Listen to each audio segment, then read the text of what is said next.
Oh yeah, no expectations. It's a beautiful thing, you know.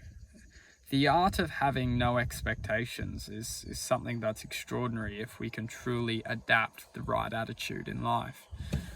What is attitude? Attitude is the art of forgiveness. Why would attitude be the art of forgiveness? Because when we can look deep within the heart's force, we can understand that attitude comes from a unique point of attention, and that point of attention will determine the calculation of our surroundings. To slow that down a little bit, when we can look outside of ourselves from a focus of supremacy, we can bring forward a sense of determination within the construct of attitude. Look at anything in life and look how true it's being to itself. How true are we being to ourselves? How true are we moving forward in life, focused upon a point of attention which is true to ourselves? Now, the beauty of life is having, no expectations, because as long as we don't have any expectations, we can look outside of ourselves for how things are within this present moment. We can accept ourselves for being the hurt, or being the frustration, or being the anger. Why are we so hard on ourselves, and why do we feel that we shouldn't be experiencing that? Whose right is that to say that we're not meant to experience that in this present moment? Why do we feel that our minds, or whatever our attitude is, why do we feel that our attitude is right? Why do we feel our minds are right? Because a lot of the time our minds are telling us some reason why we're not being true to ourselves, or our minds are trying to disguise themselves as our best friend. I'm talking about the aura, which we all are.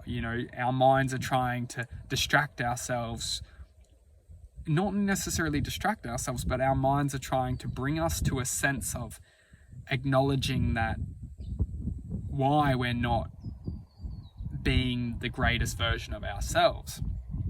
But the mind is playing a trap, because the mind knows that as long as it's got our attention, as long as that our mind's pulling us towards the mind's advice, that the mind will play games in life. It will tell us, oh, this is good, but it knows that the calculation to find the good will never develop as the true self, or the true identity of the heart is the self-recognition that the divine light, or the heart's aura codes to. So that being that when the mind is talking, it's generally maybe giving us some truth, some acknowledgement. Like our minds can pick up what's not good for us, but the minds don't give us the key to allow us to understand, okay, this is not good for us.